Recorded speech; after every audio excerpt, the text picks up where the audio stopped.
Tanpa terasa kita telah berada di Minggu Prapaskah yang ke-7, minggu yang terakhir dalam masa-masa perenungan, penghayatan, dan pemaknaan kita tentang penderitaan Kristus yang membebaskan kita dari dosa.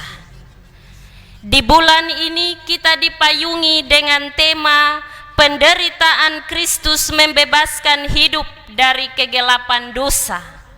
Dan subtema kita di minggu ini, anak domba Paskah yang kudus menyelamatkan isi dunia. Lukas 22 ayat 1 sampai 23 yang merupakan bagian pembacaan firman kita di saat ini akan mengantar kita untuk memaknai bagaimana Yesus bersama para muridnya mempersiapkan proses di mana dia akan ada dalam pergumulan berat menuju penderitaannya. Bapak, Ibu, saudara-saudari yang saya kasihi dalam Tuhan Yesus Kristus, kisah Lukas 22 ayat 1 sampai 23 menceritakan suatu peristiwa yang berlangsung pada saat umat Israel sementara mempersiapkan hari raya Paskah. Paskah bagi umat Israel adalah suatu hari raya yang dirayakan pada musim semi. Paskah dirayakan untuk memperingati pemeliharaan Allah bagi bangsa Israel di Mesir dalam kehidupan mereka sebagai bangsa yang diperbudak. Peristiwa ini diperingati oleh bangsa Israel ketika Allah akan membawa mereka keluar dari Mesir, tempat mereka dijajah dan diperbudak. Pada peristiwa malam terakhir ketika mereka akan keluar dari Mesir, malaikat maut membinasakan anak-anak Mesir, namun anak-anak Israel diselamatkan, yang ditandai dengan malaikat maut yang melewati setiap rumah orang Israel karena ambang pintu rumah mereka ditandai dengan darah anak domba.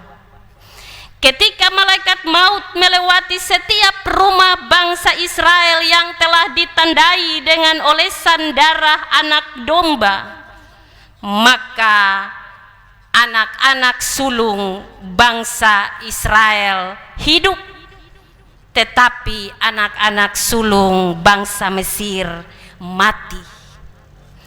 Itulah tulah terakhir yang terjadi di Mesir bagi bangsa Mesir dalam pemeliharaan Allah untuk membawa bangsa Israel keluar dari Mesir. Maka peristiwa itu dirayakan oleh bangsa Israel setiap tahunnya dalam perayaan Paskah. Bapak, Ibu, saudara-saudara jemaat yang saya kasihi dalam Tuhan Yesus, Lukas lalu mengkisahkan Tuhan Yesus bersama murid-muridnya mempersiapkan perayaan Paskah dimaksud, atau hari raya roti tidak beragi.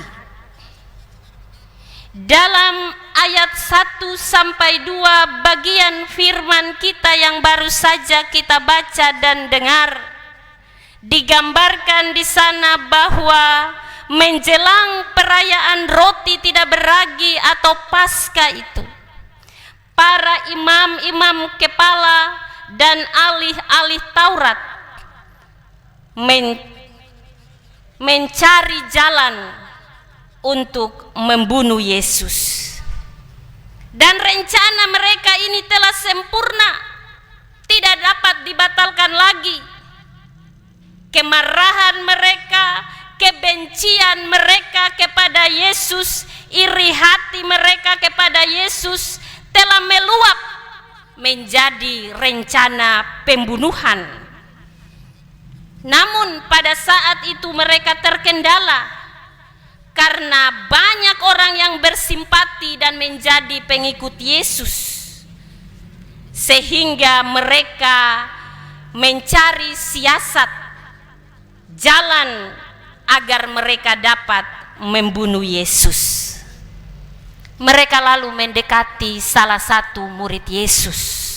Dalam ayat 3-6 firman ini menjelaskan, yaitu Yudas yang bernama Iskariot, seorang dari murid Yesus yang juga punya peranan penting dalam pelayanan bersama Yesus dan murid-murid lainnya.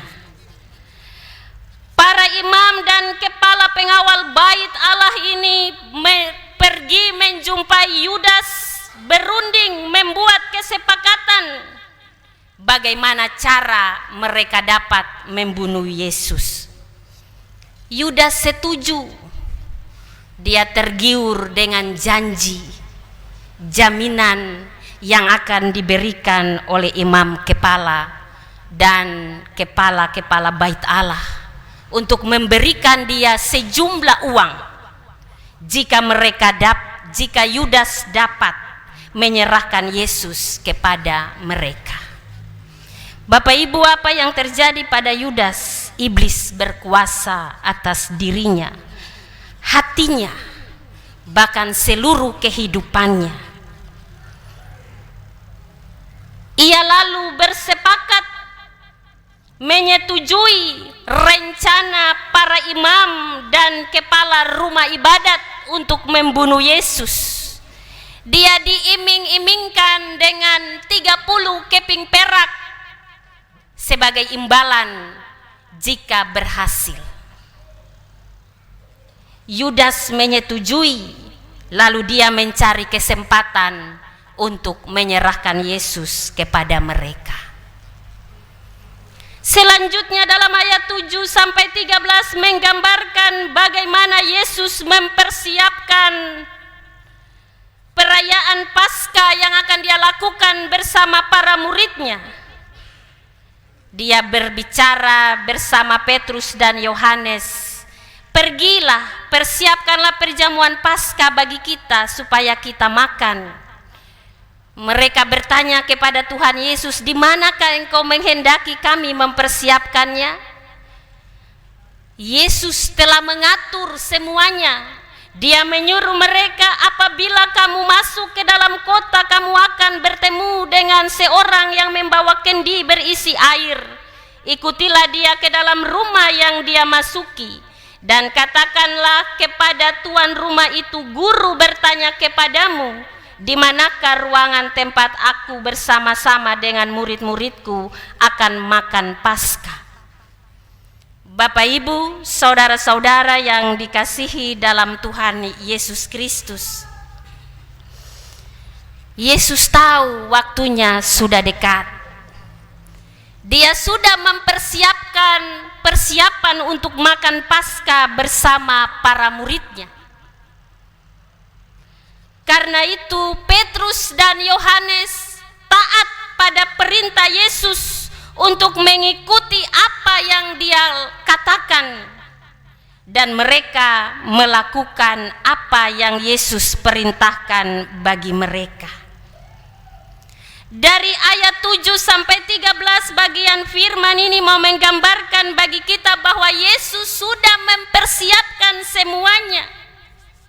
Ini bukan sebuah kebetulan, tetapi Allah telah merancang rencananya dalam mempersiapkan apa yang akan dijalani oleh Yesus, baik penetapan perjamuan makan Paskah sampai pada kematiannya.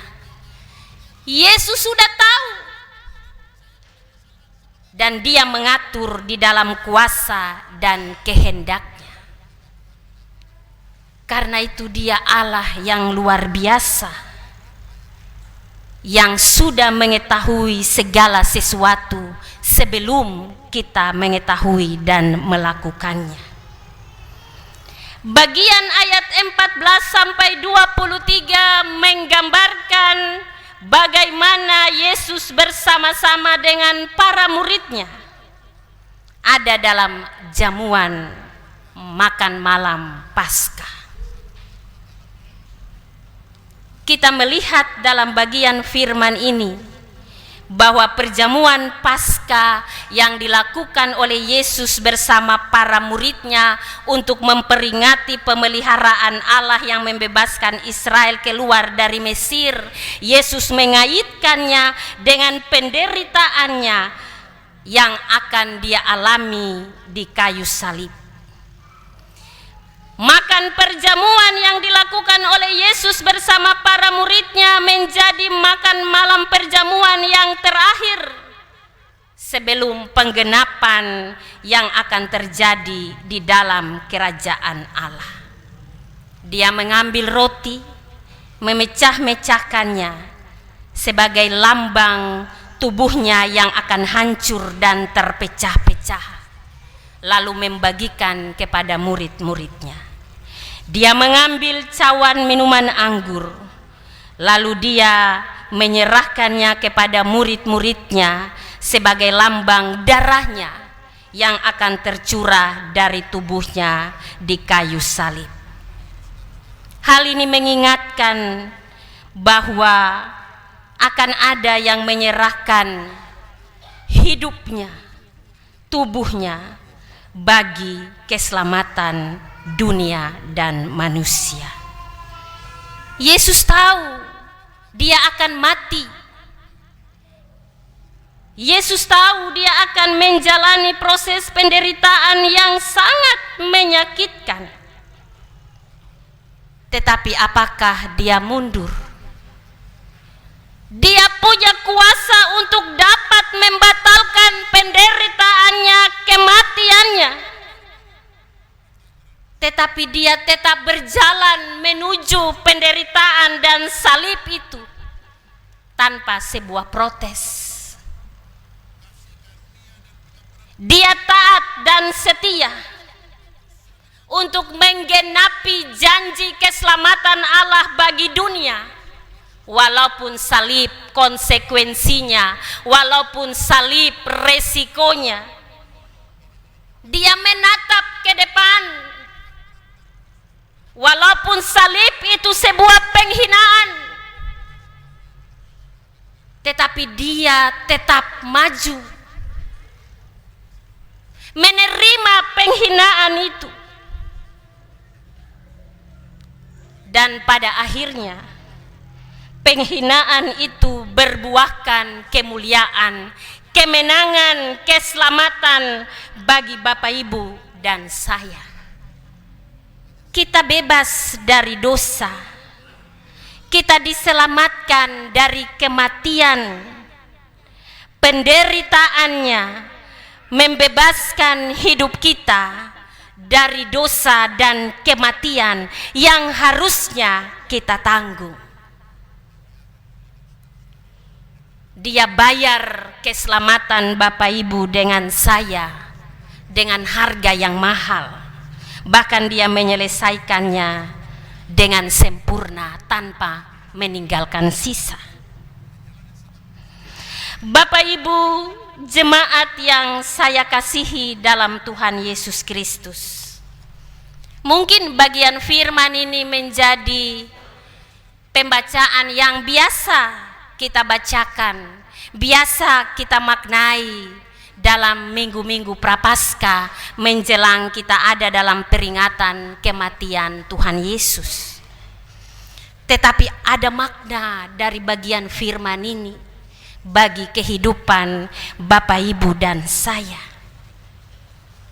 Dari bagian firman ini, Injil Lukas mau mengajarkan bagi kita untuk belajar dari apa yang dilakukan oleh Yesus. Kesetiaannya, ketaatannya menjadikan dia pemenang bagi keselamatan kita. Maka Yesus mengajarkan kita jangan hidup seperti para imam, seperti para ahli Taurat yang mengerti memahami tentang Taurat dengan baik, tetapi hidup merancang dan merencanakan yang jahat bagi orang. Karena iri hati, karena dendam, karena benci dan marah, lalu berbuahkan sebuah rencana kejahatan pembunuhan bagi Yesus. Mereka takut hilang populer karena saat itu Yesus viral, Yesus hebat dengan segala perbuatan-perbuatannya yang besar. Maka karena iri hati, mereka merencanakan yang jahat. Firman ini mau mengajarkan bagi kita Bapak Ibu, kita ini sudah hidup beriman kepada Yesus. Kita diminta untuk melakukan perintah Yesus dalam hidup ini. Karena itu jangan hidup merencanakan yang jahat bagi orang. Jangan hidup hanya untuk melihat permasalahan orang lain. Jangan karena kita iri, kita marah, kita dendam, lalu kita merencanakan yang jahat. Karena itu bukan ciri kita sebagai orang Kristen. Hal yang kedua yang mau diajarkan oleh firman ini bagi kita, Bapak Ibu, pernah dikhianati? Ataukah kita pernah mengkhianati orang lain?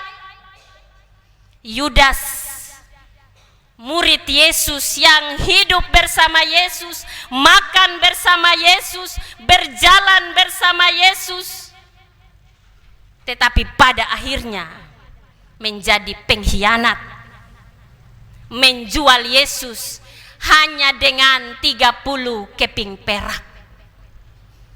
Pengkhianatan itu sakit Bapak Ibu. Tetapi Yesus mengajarkan kita untuk memberi pengampunan bahkan kepada musuh sekalipun. Dan setiap orang yang melakukan pengkhianatan kepada siapa saja, itu hal yang sangat berdosa. Kita tidak diajar untuk berkhianat, dan kita tidak diajar untuk mengkhianati sesama kita. Maka jangan jual iman kita hanya karena uang, hanya karena jabatan, hanya karena kekuasaan, hanya karena popularitas. Ada orang Kristen yang jual Tuhan Yesus, jual imannya hanya karena sebuah kecantikan dan kemolekan, hanya karena jabatan yang ditawarkan, uang. Ini menjadi tantangan kita Bapak Ibu. Iman pada setiap orang percaya akan bertumbuh dalam sebuah tantangan. Tetapi ketika kita teguh dalam tantangan itu, teguh dalam iman, maka kita akan mampu melewati tantangan itu karena hubungan kita dengan Yesus tidak tergoyahkan, tidak dapat diuji dengan apapun. Ketika iman kita tetap pasti kepadanya sampai akhir hidup ini. Jangan kita seperti Yudas, jual iman kita, jual teman, jual sahabat. Yudas menjadi sahabat Yesus, tetapi dia balik menjual dan mengkhianati Yesus. Orang biasa bilang, biasa orang-orang dekat itu yang jadi pengkhianat bagi kita. Tetapi berdasarkan kisah-kisah hidup dan pengalaman-pengalaman yang sudah kita alami, kita akan belajar dari firman ini, bahkan dari pengalaman hidup itu, untuk bagaimana kita menjadi anak-anak Tuhan yang tetap hidup di dalam kehendak dan di dalam kuasanya. melakukan apa yang Dia perintahkan dan bukan melakukan apa yang menjadi kehendak kita. Bapak Ibu, saudara-saudara jemaat yang saya kasihi dalam Tuhan Yesus Kristus. Hal yang berikut yang mau diajarkan oleh firman Tuhan bagi kita, bahwa taruh seluruh totalitas hidup kita pada Tuhan.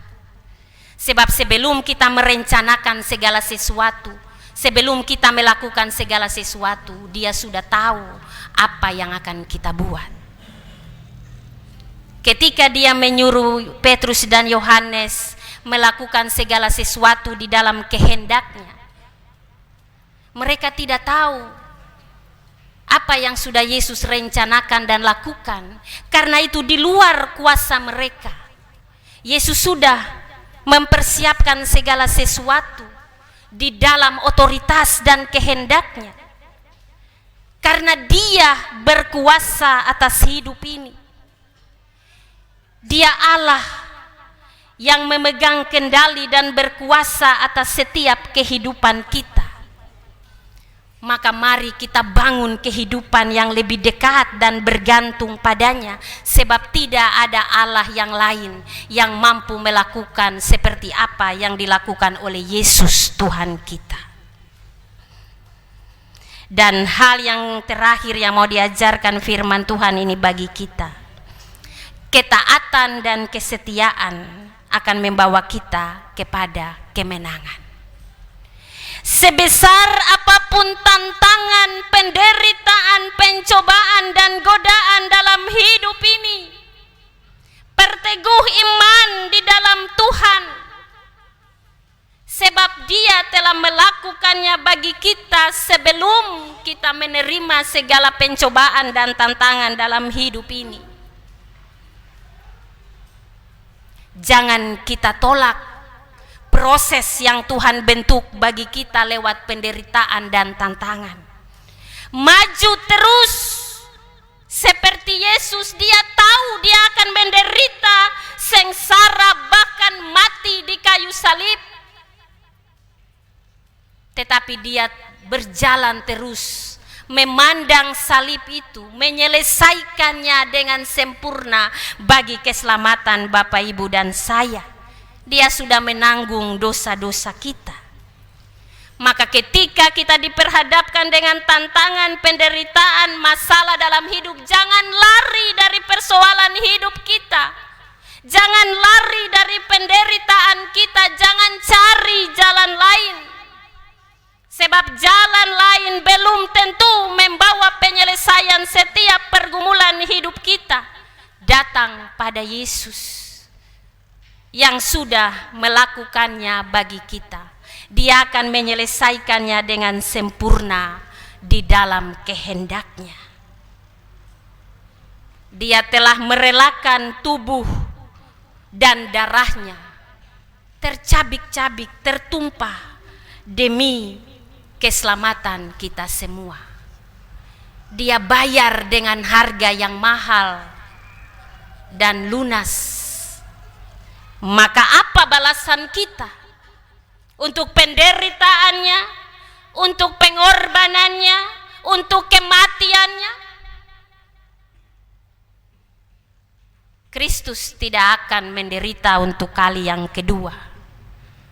Tetapi ketika Dia datang hanya untuk menghakimi, yang berbuat baik akan pergi ke hidup yang kekal, yang berbuat jahat akan pergi ke api yang kekal. Maka maknailah setiap apa yang sudah Yesus lakukan bagi kehidupan Bapak Ibu dan saya, supaya dalam perjalanan hidup ini jangan lagi kita melakukan dosa,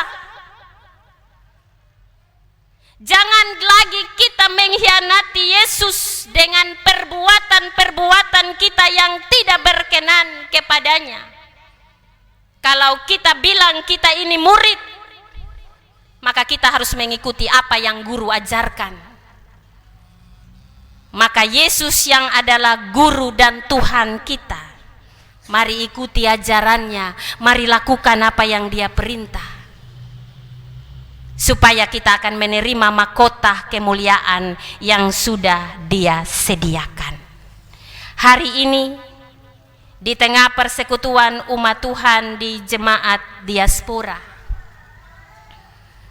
momentum penting dalam sebuah peristiwa iman terjadi bagi keempat anak kekasih, saudara kekasih kita yang akan diteguhkan menjadi anggota sidi gereja. Menjadi anggota sidi gereja berarti dewasa dalam iman. Maka ketika saudara-saudara akan membuat komitmen, janji untuk mengikut Kristus, memikul salibnya dan menyangkal diri,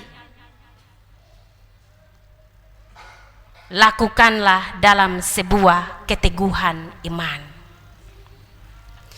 Sebab janji yang akan saudara-saudara ucapkan, yang disaksikan oleh jemaat, menjadi janji kepada Tuhan.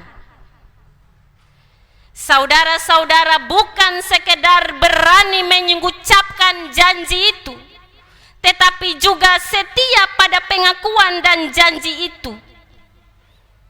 Bagi setiap pengikut Kristus yang sejati, janji setia untuk menyangkal diri dan memikul salib adalah harga mati yang dibawa sampai mati. Saudara-saudara akan berhadapan dengan berbagai tantangan, godaan dalam iman sebagai pengikut Kristus. Maka firman tadi menjadi catatan penting. Jangan menyangkal Yesus seperti Yudas. Sebab Tuhan Yesus bilang, jika kita menyangkal Dia di dunia ini, maka Dia juga akan menyangkal kita di hadapan Allah. Menyangkal diri dan memikul salib adalah harga mati yang harus dibawa sampai mati. Pengakuan dan janji yang akan saudara-saudara ucapkan di hadapan Tuhan dan jemaat bukan pengakuan dan janji yang manis di bibir saja, tetapi pengakuan dan janji saudara-saudara menuntut komitmen untuk setia dan taat seperti Kristus.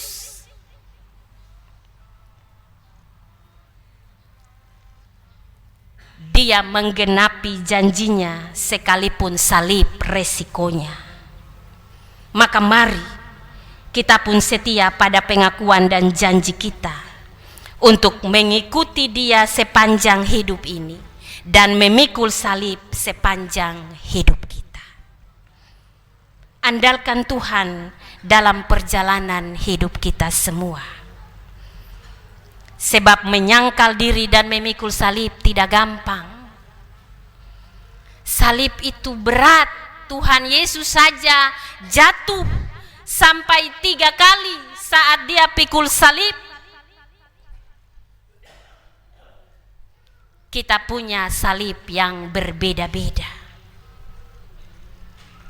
tetapi salib itu akan ringan jika kita menghadirkan Yesus untuk menguatkan kita, menyokong kita, dan memampukan kita dengan kekuatan kuasa-Nya untuk memikul salib kita. Yesus sudah pikul salibnya, sudah selesai. Kita yang akan pikul salib kita masing-masing selama kita dikenankan hidup di dunia ini. Berat ataupun ringan akan kita rasakan jika kita undang Dia untuk bersama-sama dalam setiap gumul hidup kita. Mari kita pulang dan maknai kebenaran firman Tuhan yang kita dengar di saat ini, dan jadilah pengikut Kristus yang setia, menyangkal diri dan memikul salib sampai kita berjumpa di dalam kerajaan kekal yang Dia sediakan bagi kita semua. Amin.